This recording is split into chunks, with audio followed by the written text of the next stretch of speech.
সাংস্কৃতিক নগৰী যোৰহাটৰ মাজমজিয়াত আছু নেতা খেদি খেদি মৰিয়াই হত্যা কৰাৰ ঘটনাই সমগ্ৰ অসমকে কঁপাই গৈছে। পুনৰ যেন মানৱীয়তা ম্লান পৰিছে। বৰ্তমান ছাত্ৰ নেতা অনিমেষ ভূঞাৰ কৰুণ মৃত্যুক লৈ শোকস্তব্ধ হৈ পৰিছে দেৰগাঁওবাসী ৰাইজ। যোৰহাটত হত্যাৰ বলি হোৱা আছু নেতা অনিমেষ ভূঞাৰ দেৰগাঁৱৰ খকন্দগুৰিৰ বাসগৃহত পোৱা শোকাকুল পৰিৱেশ। নিহত অনিমেষৰ গৃহত সমবেত হৈছে হাজাৰ হাজাৰ লোক। প্ৰশাসন আৰক্ষীক আছুৱে দিলে 24 ঘণ্টা সময় যদি দোষীক কৰায়ত্ব কৰিব নোৱাৰে তেতিয়া জংগী আন্দোলন বা তীব্ৰবাদী আন্দোলন গঢ়ি তুলিব। যি যোৱাকালি দিন দুপৰতে 50-60জনীয়া উন্মুক্ত লোকে দলবদ্ধ আক্ৰমণত অনিমেষ ভূঞাক হত্যা কৰিছিল আৰু লগতে আন দুজনক প্ৰহাৰ কৰিছিল। সেই 50-60জনীয়া উন্মুক্ত দুৰ্বৃত্ত কেইজনক আৰক্ষীয়ে কেইজনমানক আটক কৰিবলৈ সক্ষম হৈছে। আৰু সেই ঘটনাৰ মাষ্টাৰ মাইণ্ড আছিল নীৰজ দাস আৰু তেওঁক আৰক্ষীয়ে আটক কৰিবলৈ সক্ষম হৈছে। আৰু বৰ্তমান দেৰগাঁৱৰ অনিমেষ ভূঞাৰ বাসগৃহত লোকে লোকাৰণ্য হৈ পৰিছে। দুখত ভাগি পৰিছে, এক শোকাবহ পৰিৱেশে বিৰাজ কৰিছে। উপস্থিত হৈছে শিক্ষামন্ত্ৰী ৰণোজ পেগু আৰু মৰিয়নি বিধায়ক ৰূপজ্যোতি কুৰ্মী।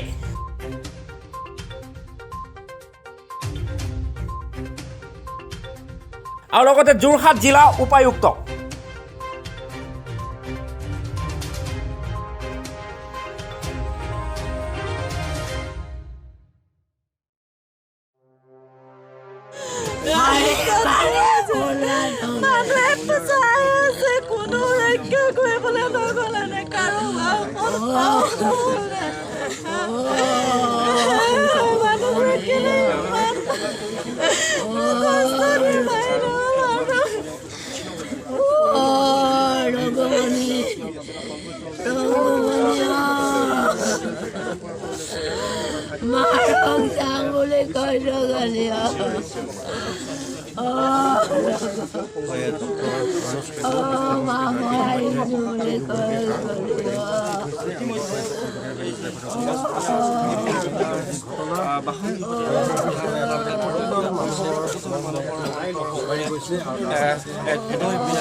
কোনো ৰক্ষা কৰিবলৈ নগ'লে কালিৰ দিনটো এক অভিশপ্ত দিন আছিলে, যাৰ ফলত আচলতে এইদৰে মন্ত্ৰীগৰাকী আহি পৰিয়ালটোৰ কাষত থিয় হৈছে।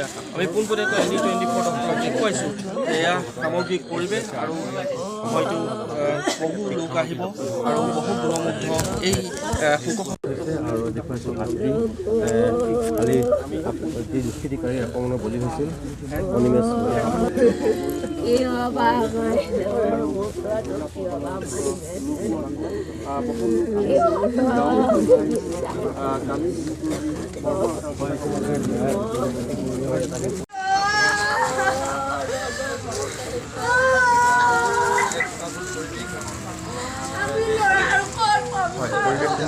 দেখুৱাই গৈছোঁ।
মোৰ ফোনো আহিব।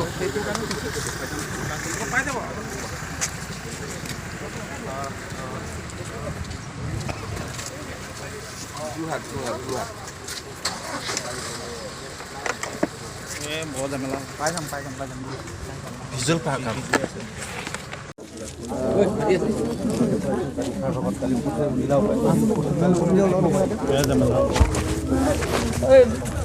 ই এক অতি হৃদয় বিদাৰক আৰু এটা পৈশাচিক ঘটনা। এনে ঘটনা আমি সমসাময়িক সময়ত এনেধৰণে শুনা নাই, দেখা নাই। গতিকে অত্যন্ত মৰ্মাহত হৈছোঁ আৰু মুখত ক'বলৈ ভাষা নাই কি বুলি পৰিয়ালক সান্তনা দিম বা আপোনালোককে কি ক'ম। কিন্তু এই যিটো নাৰকীয় ঘটনা ঘটিল, এনে ঘটনা যাতে সমাজখনত দেশত দ্বিতীয়বাৰ নঘটে তাৰ কাৰণে আমি সকলো সজাগ সচেতন হ'ব লাগে। মই যোৱাকালি মাননীয় মুখ্যমন্ত্ৰী তেখেতে মোক ফোন কৰি খবৰ লৈছে আৰু যিখিনি দাবী উঠিছে তেখেতে কৈছে যে 15 দিনৰ ভিতৰত চাৰ্জশ্বিট দিবৰ কাৰণে মাননীয় মুখ্যমন্ত্ৰীয়ে নিৰ্দেশ দিছে আৰু ফাষ্ট ট্ৰেক কোৰ্টত ইয়াৰ বিচাৰ কৰি পেলাই দোষীক উপযুক্ত শাস্তি দিয়াৰ কাৰণে মাননীয় মুখ্যমন্ত্ৰী ডাঙৰীয়াই নিৰ্দেশ দিছে আৰু সেইখিনি মোৰ লগত উপায়ুক্তও আহিছে। কালি ৰাতি মই পুলিচৰ লগতো কথা পাতিছোঁ। সেই ব্যৱস্থাখিনি হ'ব যাতে ফাষ্ট ট্ৰেক কোৰ্টত বিচাৰ কৰি অতি শীঘ্ৰে দোষীক শাস্তি দিব পৰা যায় তাৰ ব্যৱস্থাটো কৰিম। লগতে পৰিয়ালৰ লোক বা ৰাইজ সকলোৱে দাবী কৰিছে যে তেখেতৰ এটি স্মাৰক নিৰ্মাণ কৰিব লাগে। তেখেতৰ স্মাৰকটিৰ লগতে যে যি পৰিৱেশ পৰিস্থিতিৰ কাৰণে এনেকুৱা ধৰণৰ ঘটনা ঘটিছে বা হয়তো আমি সজাগ সচেতন নহ'লে আকৌ ক'ৰবাত ঘটিব, তাক বাধা দিয়াৰ কাৰণে ৰাইজৰ মাজত সজাগতা যাতে এই স্মাৰকটোৱে সদায় সৃষ্টি কৰে তাৰ কাৰণে নিশ্চিতভাৱে ব্যৱস্থা গ্ৰহণ কৰিব। মই উপায়ুক্ত মহোদয়ক কৈছোঁ বিভিন্ন দল সংগঠন ৰাইজৰ লগত আলোচনা কৰি এক উপযুক্ত স্থান সেই স্পটতে হওক বা তাৰ আশে পাশে হওক বা অন্য জেগাত হওক স্থান নিৰ্ধাৰণ কৰি স্মাৰক নিৰ্মাণ কৰাৰ কাৰণে ব্যৱস্থা গ্ৰহণ কৰিব। আৰু তেখেত যিহেতু পৰিয়ালটোৰ কাৰণে এটা উপাৰ্জনৰ মূল উপাৰ্জনকাৰী আছিল, গতিকে পৰিয়ালটো যাতে এতিয়া বাকী যিসকল আছে ভায়েক আছে তেওঁলোক যাতে সংস্থাপিত হয় সুন্দৰভাৱে চলিব পাৰে তাৰ কাৰণেও চৰকাৰে যিমানখিনি সহায় সহযোগিতা আগবঢ়াব লাগে সেইখিনি সহায় সহযোগিতা আগবঢ়াব। যি ঘটনা সংঘটিত হ'ল তাৰ ইতিমধ্যে শাস্তি আদালতে ক'ব, শাস্তিটো মই ক'ব নোৱাৰিম। গতিকে দেশত এটা ন্যায় ব্যৱস্থা আছে, শাস্তি আদালতে ঘোষণা কৰিব। কিন্তু আদালতলৈ লৈ যোৱাৰ কাৰণে কোনো সভা সমিতিত অত্যন্ত এই যিটো মব লিঞ্চিং গণপ্ৰহাৰ লৈ পেলাই এই ঘটনাবোৰ আমি অসম মানে লজ্জাত পৰিছোঁ যেন অনুভৱ হৈছে। অসমৰ বহু এনেকৈ বাহিৰৰ বন্ধুসকলে আমাক ফোন কৰি পেলাই কালি সুধিছে অসমত আকৌ এই ঘটনাটো কেলৈ ঘটিল। অৰ্থাৎ ক'ৰবাত অসমৰ যিটো আমি কওঁ শংকৰদেৱৰ অসম, যিখন অসমত কওঁ আমাৰ শান্তিপ্ৰিয় অসম, যিখন অসমত কওঁ আমি অসমখন আমি আমাৰ সেউজীয়ে ভৰপূৰ, আমি বহু লৈ পেলাই গৌৰৱ কৰোঁ। কিন্তু এনে ঘটনাবোৰে অসমক লজ্জাত পেলায়। সেইকাৰণে আশা ৰাখিছোঁ আৰক্ষী ভূমিকাক লৈ মই যোৰহাট জিলাৰ অন্তৰ্গত এজন বিধায়ক হিচাপে ঘটনাটো পোহৰলৈ অহাৰ লগে লগে অসমৰ মাননীয় মুখ্যমন্ত্ৰীৰ লগত ফোন যোগেদি বাৰ্তালাপ কৰিছিলোঁ। মাননীয় মুখ্যমন্ত্ৰীগৰাকীক দুখ প্ৰকাশ কৰাৰ লগতে মন্ত্ৰী ৰণোজ পেগু ডাঙৰীয়া যাব আৰু গোটেই ঘটনাটোৰ বিষয়ে নিজেও মন্ত্ৰী ডাঙৰীয়াৰ লগত থাকি পেলাই মন্ত্ৰী পেগু ডাঙৰীয়াৰ লগত অনিমেষৰ ঘৰলৈ যাব লাগে। জিলা উপায়ুক্ত লগতে মানে আৰক্ষী অধীক্ষক সকলোৰ লগত কথা পাতি সকলো যেন দোষী কায়ক্ত হয় ইয়াৰ সুনিশ্চিত কৰিব লাগে। যে আমাৰ ৰণোজ পেগু ডাঙৰীয়া শংকৰদেৱ ছেমিনাৰীত পঢ়া, হয়তো আগৰ পৰা আছু যিসকল নেতৃত্ব লোৱা লোকসকলৰ লগত চিনাকি, ময়ো জগন্নাথ বৰুৱা মহাবিদ্যালয়ত পঢ়া, সেইকাৰণে মোৰো আছুৰ বহু ল'ৰা চিনাকি আছে, হয়তো প্ৰাক্তন আছু আছে। তেওঁলোকৰ লগত কথা পাতি হ'লেও যিসকল নৰবিকাক এই ঘটনাটো কৰিছে কোনো যেন হাৰি যাব নোৱাৰে। যিমান চ'ৰ্চ আছে বিভিন্নজনৰ লগত কথা পাতি পেলাই পুলিচক সহায় কৰিব লাগে। আৰু আমি যিমান পাৰিছোঁ আমাৰ বন্ধু বৰিগাঁও অঞ্চলৰ তেওঁলোকৰ লগতো আমি যোগাযোগ কৰি আছোঁ যে এজনো হাৰি যাব নোৱাৰে, সকলো ঘৰত যাব লাগে আৰু গৈ পেলাই আহ্বান জনাব লাগে। এতিয়াও চাৰেণ্ডাৰ কৰিবলৈ সময় আছে। হয়তো পুলিচে যদি পিছত আকৌ কিবা বেলেগ একশ্যন লয় তেতিয়া কিন্তু কথা বেলেগ ধৰণৰ হ'বগৈ এটা পৰিৱেশ। এই কথাবোৰ কোৱা হৈছে। সেইকাৰণে মাননীয় মুখ্যমন্ত্ৰী মহোদয়ে ইতিমধ্যে জি.পি. সিং ডাঙৰীয়াক গোটেই ঘটনাটো তদন্ত কৰিবলৈ দিছে। আপোনালোকে ইতিমধ্যে অৱগত হৈছে।